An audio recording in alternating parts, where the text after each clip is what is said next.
fíjate, yo quisiera que viéramos esto rápidamente. De todos los presidentes de Venezuela, incluidos dos presidentes socialcristianos, uno de ellos que repitió en la presidencia. Se refiere a Rafael Caldera. Exactamente. El único presidente que ha hablado con la palabra de la Biblia, con la palabra de Cristo, con el crucifijo por delante, para tratar de hacer entrar en cordura a esta gente pues descabellada, delirante, que asume la oposición como un bando tirapiedra y no como un contrapeso del Estado.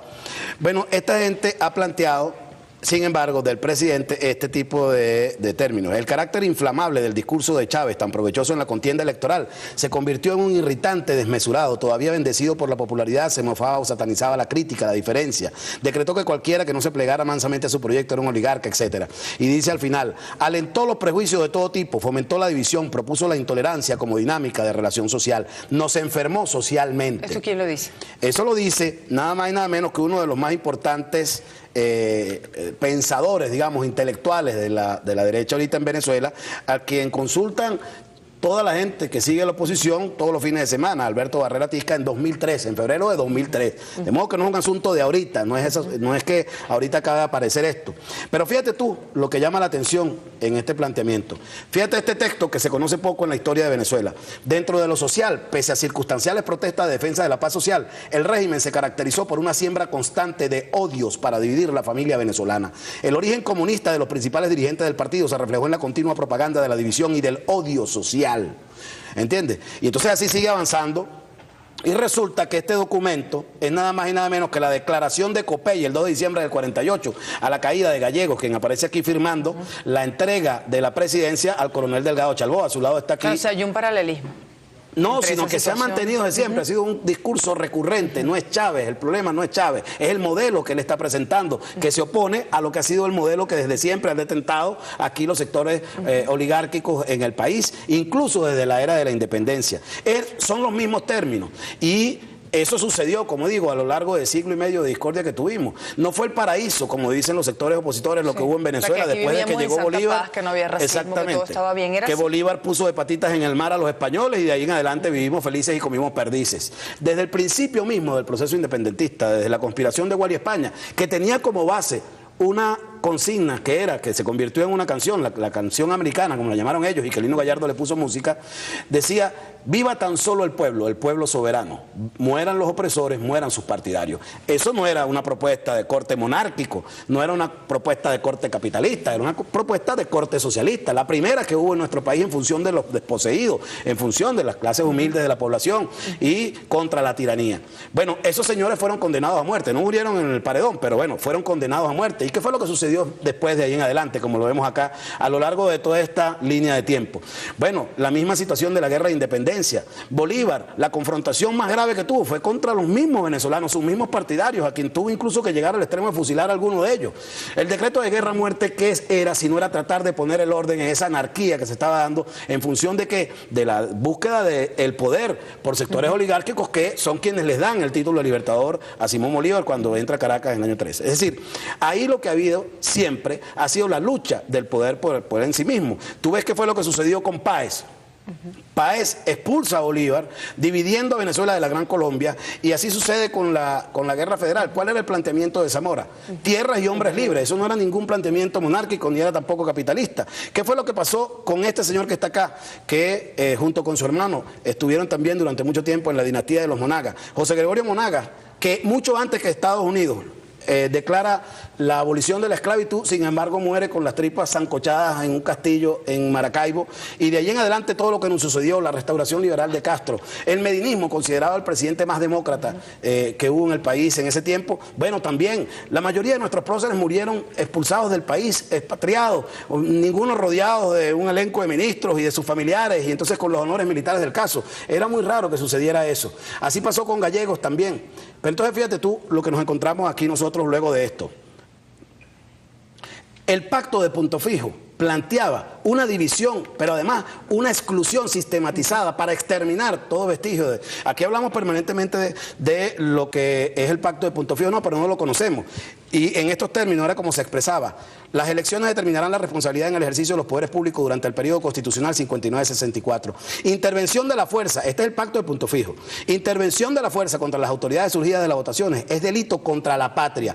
Todas las organizaciones políticas están obligadas a actuar en defensa de las autoridades constitucionales en caso de intentarse o producirse un golpe de Estado, aun cuando durante el transcurso de esos 5 años las circunstancias de la autonomía que se reservan dichas organizaciones hayan podido colocar a cualquiera de ellas en la oposición legal y democrática al gobierno. Se declara el cumplimiento de un deber patriótico, la resistencia permanente contra cualquier situación de fuerza. Es decir, era absolutamente excluyente ese pacto de Punto Fijo, que fue lo que dio origen a la etapa más tenebrosa, más espantosa. A los 40 años. Exactamente. Y probablemente el más siniestro personaje de esa Cuarta República, el que impuso el esquema, como lo citaba hoy el presidente Chávez, de disparen primero y averigüen después, este era su discurso. Se infiltraron unos oficiales retirados y un grupo de civiles en el batallón Freites de Barcelona. Y allí la mayoría quedaron tendidos y otros están en la cárcel, porque quien se introduzca en un cuartel en Venezuela no será recibido con serpentinas y confeti, sino con plomo.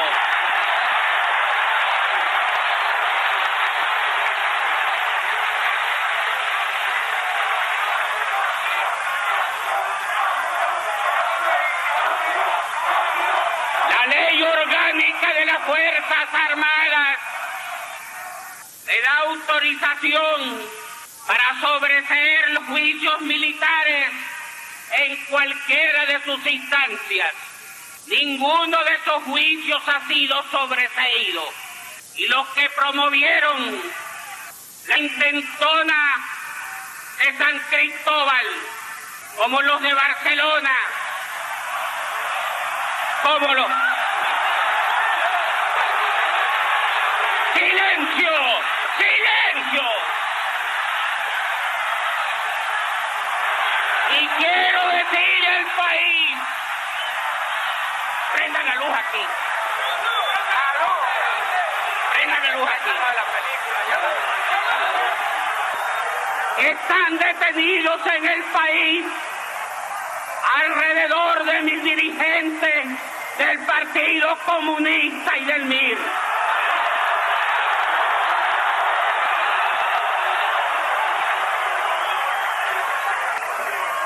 Quiero ser categórico al decir que cualquiera que sea la presión que trate de ejercerse sobre nosotros, los estudiantes que están presos por haber ido a asaltar un cuartel seguirán presos.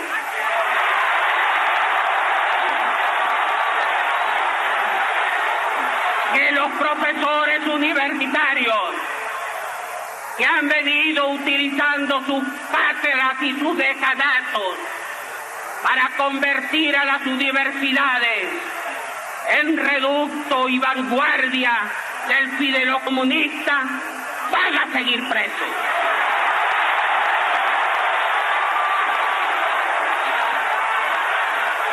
Que los líderes sindicales milicos comunistas que estaban situados en puestos claves dentro de servicios públicos y que están presos, van a continuar presos.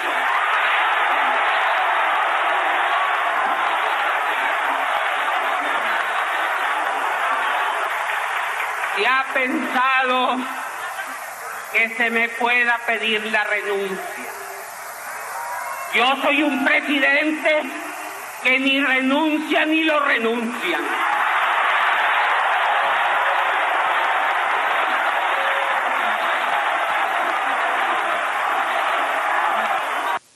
Discurso de Rómulo Betancourt, se nos termina el tiempo. Bueno, exacto, pero ahí queda eso. Síntesis. Esa es la evidencia del discurso democrático que dicen esta gente de los sectores opositores, los líderes de los sectores opositores, engañando a sus seguidores una vez más, que era la Venezuela idílica que existía, la Venezuela esa paradisíaca que vino supuestamente Chávez a romper.